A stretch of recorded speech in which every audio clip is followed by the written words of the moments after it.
अस्सलाम वालेकुम future doctors, I am doctor Maryam Dildar and welcome back to my YouTube channel. तो MDCAT registration हो चुकी है शुरू और उसमें जो है वो बहुत सारी जो है वो प्रॉब्लम्स आ रही हैं आप लोगों को, जिसकी वजह से आपने मुझे इंस्टाग्राम पे भी कांटेक्ट किया।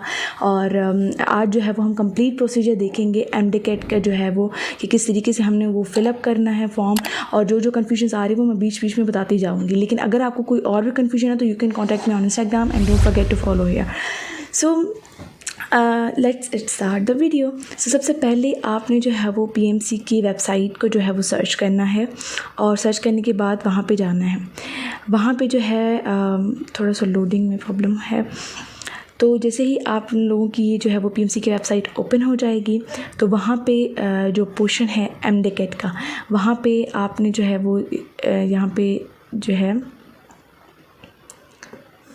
हाँ जी, तो यहाँ पे एग्ज़ाम रजिस्ट्रेशन का जो ऑप्शन है उसको आपने जो है वो क्लिक करना है।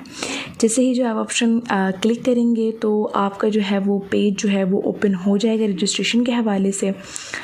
रजिस्ट्रेशन में यहाँ से कुछ इस तरीके का इंटरफेस आएगा जहाँ से आपने को लॉगिन करना होगा या फिर साइन अप करना होगा। तो यहाँ पे एक क्लियर चीज़ समझ लें कि जो भी आप यूज़र हैं, अगर आप ये समझ लें कि आप लास्ट ईयर आपने किया हुआ था, आप इम्प्रूवर हैं, तो क्या उसी अकाउंट से आप लॉगिन कर सकते हैं? तो नहीं, आपको यहाँ पे जो है वो दोबारा जो है वो अकाउंट बनाना पड़ेगा, अपना न्यू वाला अकाउंट। ठीक है, तो न्यू यूज़र पे करेंगे। न्यू यूज़र पे क्लिक करने के बाद आपको यहाँ पे साइन अप करना पड़ेगा।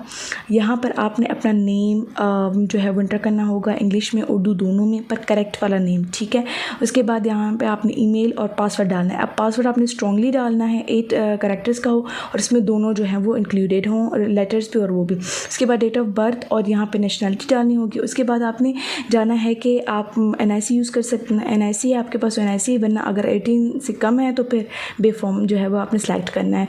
या फिर आपने जो है वो क्लिक कर देना है, और फिर आपसे पूछेगा कि आप अपने ईमेल एड्रेस को वेरीफाई कर दें।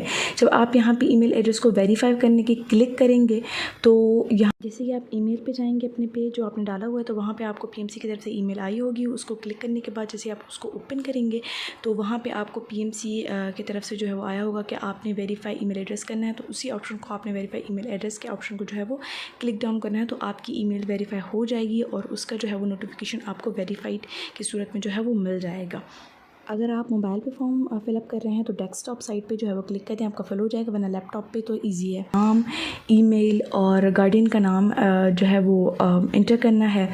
ठीक है, नेम जो है वो अपना फुल नेम यूज़ कीजिएगा जो आपका बे फॉर्म या फिर NIC पे है। जेंडर वगैरह और आइडेंटिफिकेशन, अगर आप CNIC हैं तो CNIC, वरना 18 से कम है तो बे फॉर्म, और ऐसे अगर कोई इंटरनेशनल यूज़र है तो फिर वो उस हिसाब से इंटर करेंगे अपना ऑप्शन। और यहाँ पे उर्दू में भी नेम आपने वही इंटर करना है जो आपका CNIC या बे फॉर्म पर है। उसके बाद ये कि जो आपका गार्डियन है वो आपके रिश्ते में क्या लगता है, उसको अपने ऑप्शन को सिलेक्ट करना है, अपने एक्टिव नंबर को देना है जो आप यूज़ करते हैं, और उसके बाद जो है वो आइडेंटिफिकेशन नंबर यानी CNIC या फिर जो बे फॉर्म का नंबर है वो आपने इंटर करना है। नीचे जब आप एनरोल करेंगे तो वहाँ पे आपने जो आपका NIC जो इशुएंस डेट है वो आपने इंटर करनी है। उसके बाद आपसे यहाँ पे पूछ रहा है मैरिटल स्टेटस, मैरिड है अनमैरिड है, वो आपने सब कुछ इंटर करना है। उसके बाद यहाँ पे गार्डियंस का जो है वो आपको प्रोफेशन पूछेगा, मदर का और फादर दोनों का, वो आपने लिखना है। अगर इस लिस्ट में वो प्रोफेशन नहीं है तो आप ऊपर से सर्च कर सकते हैं, आपको वो जो है प्रोफेशन जो है वो मिल जाए। उसके बाद आपसे रेजिडेंसी पूछेगा, किस शहर में किस मुल्क में रहते हैं आप, आपका डोमिसाइल डिस्ट्रिक्ट कौन सा है, और प्रोविंस वगैरह सब आपको यहाँ पे मिल जाएंगे। ऑप्शंस में आप जब क्लिक करेंगे तो आपको मिल जाएंगे। ठीक है, उसके बाद यहाँ पे आपसे इमेज अपलोड करने के लिए बोलेगा, लेकिन आपको ध्यान रखना है कि क्राइटेरिया के मुताबिक हो, यानी वाइट बैकग्राउंड के साथ ही आपने अपना इमेज जो है वो अपलोड कर देना है। ठीक है, उसके बाद आप जब जो है वो नीचे आएंगे तो यहाँ से आपकी एग्ज़ाम डिटेल्स मांगेगा, जिसमें आप पूछेगा कि आप इंटरनेशनल सेंटर में टेस्ट देंगे, MDCAT का पाकिस्तान में देंगे। वो ऑप्शन आपने सेलेक्ट करने के बाद अपने प्रिफर्ड जो है वो एग्ज़ाम सेंटर लिखना है, जहाँ पर जो नियरेस्ट सिटी है आपका, जहाँ पर आप देना चाहते हैं। ठीक है, उसके बाद आपने वो डेट सेलेक्ट करनी है कि कौन सी डेट आप लेना चाहते हैं। उसके बाद नीचे जो है वो सिबलिंग्स की जो है वो डिटेल्स आ जाती हैं, जिसमें अगर आपको कोई भाई बहन कॉलेज में पढ़ता है तो आपने इंटर करना है उस कॉलेज को भी और ऑप्शन को भी। उसके बाद एजुकेशन डिटेल्स में आपने एजुकेशन डिटेल्स सारी देनी है कि आपकी क्वालिफ़िकेशन कौन सी है, आप किस कंट्री से क्वालिफ़िकेशन है, बोर्ड कौन सा है आपका, और अगर आपकी जो इंस्टीट्यूट है उसका नेम आपने इंटर करना है लिस्ट के अकॉर्डिंग। लेकिन अगर लिस्ट में जो है वो आपका इंस्टीट्यूट का नेम नहीं है तो आप अदर को सिलेक्ट करेंगे और उसके बाद प्रोविंस और सिटी और उस इंस्टीट्यूट का एड्रेस जो है वो इंटर करना है आपने। और इंस्टीट्यूट अगर अदर ऑप्शन आपने क्लिक किया है तो वो नेम लिखें कि कौन सा इंस्टीट्यूट कहाँ पर है, किस डिस्ट्रिक्ट में है, ठीक है। उसके बाद आपने ये डिटेल्स जो हैं वो सारी जो है वो सबमिट करनी है। सबमिट करने के बाद आपको कुछ जो है वो फ़ी का चालान कुछ इस तरीके से आएगा, जहाँ पर आपने जो है वो रजिस्टर करना है। रजिस्टर करने के बाद आपसे अथेंटिसिटी मांगेगा कि आपके डॉक्यूमेंट्स वगैरह सारे अथेंटिक हैं, कोई फेक नहीं है, और तो आपने येस कर देना है। उसके बाद आपसे ऑप्शंस पूछेगा कि किस तरीके से आप जो है वो पेमेंट करना चाहते हैं, क्रेडिट कार्ड, जस्ट कैश या फिर बैंक चालान के थ्रू।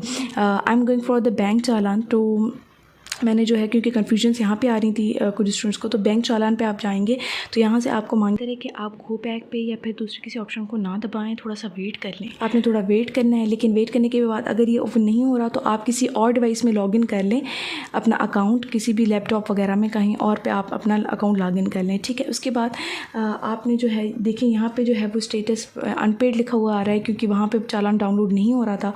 तो यहाँ पर आप अगर आप दूसरी डिवाइस में लॉगिन करते हैं तो ये आपका पे नाउ का ऑप्शन आ जाएगा। यहाँ पे जब आप पे नाउ का ऑप्शन करेंगे तो फिर वही आपसे क्वेश्चन पूछेगा कि बैंक चालान या किस थ्रू आपने पे करना है। तो वो जिस ऑप्शन में आपने पेमेंट करनी है तो वो उस ऑप्शन में आप जाएं, ठीक है। फॉर सपोज़ अगर मैं बैंक चालान में जा रही हूँ तो फिर आप जब जाएंगे तो थोड़ी देर के बाद जो है वो आपका ख़ुद ब खुद वो PDF में डाउनलोड होने का ऑप्शन जो है वो आपको मिल जाएगा। जैसे यहाँ पर मुझे बाद में मिल गया है डाउनलोड का ऑप्शन, ठीक है। इसको अगर आप ओपन करेंगे तो आपका बैंक का चालान जो है वो ओपन हो जाएगा, ठीक है।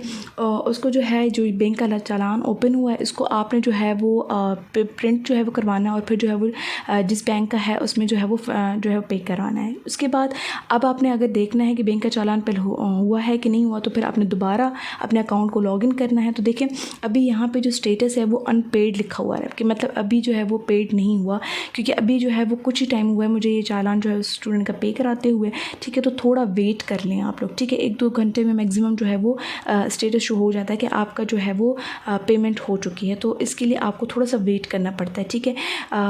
एक ऐसा ना हो कि आप अनपेड को देके दोबारा पे कर लें, ऐसा नहीं करना, आपने थोड़ी जो है वो टाइम वेट करना है, ठीक है। जैसे यहाँ पे देखें, यहाँ पे अगर आप पेमेंट हिस्ट्री में जाएंगे तो आपको बताएगा कि किस तरीके से आपने पेमेंट किया है और स्टेटस आपका पेंडिंग में है। तो आप इंतज़ार करें, ऐसा ना हो कि आप दोबारा पे करें, इंतज़ार करें, आपका पे हो जाएगा, ठीक है। उसके बाद आप थोड़ी घंटों के बाद जब आप लॉगिन करेंगे तो आपको स्टेटस शो हो जाएगा कि आपकी पेमेंट पेड हो चुकी है, किस डेट पे हुई, ये आपको सब कुछ बता देगा, ठीक है। उसके बाद अगर आप जो है वो पेमेंट हिस्ट्री में भी जाएंगे तो आपको यहाँ पे स्टेटस शो होगा कि आपका जो चालान है वो जो है वो सक्सेसफुली जो है वो पेड हो चुका है। तो इट मीन्स आपका जब सक्सेसफुली पेड हो चुका है तो आपका यहाँ पे जो है वो फॉर्म क्लियरली जो है वो सबमिट हो चुका है, पेड हो चुका है। बाकी डेट वगैरह और जब रोल नंबर आपके आएंगे तो वो सब आपको ईमेल कर दिया जाएगा। अब यहाँ पे एक इशू आ रहा था स्टूडेंट का कि उनके जो है वो नेम वगैरह में ऊपर से कुछ इस तरीके से लिखा आ रहा था कि आपका नेम जो है वो वेरीफाइड नहीं हो रहा, और उर्दू में जो आपने लिखा है। तो ऐसा नोटिफिकेशन आए तो आपने जस्ट वेट करना है, आपका हो जाएगा। अगर फिर भी नहीं होता तो फिर आप जो है वो क्या करें कि PMC के जो है वो नंबर दिए गए हैं उन पे कांटेक्ट करें। अगर वो नहीं उठा रहे तो ये इतनी सारी ईमेल्स उन्होंने दी हुई हैं, आप उन्हें ईमेल करें। उनके फेसबुक पे तो मुझे नहीं लगता कि वो इतना ज़्यादा जल्दी रिप्लाई करेंगे, लेकिन अगर आप ईमेल पे उनको अपना इशू हाईलाइट कराते हैं तो दे विल बी रिकवर्ड। तो इस तरीके से आपका सारा फॉर्म सबमिट हो जाएगा इंशाल्लाह।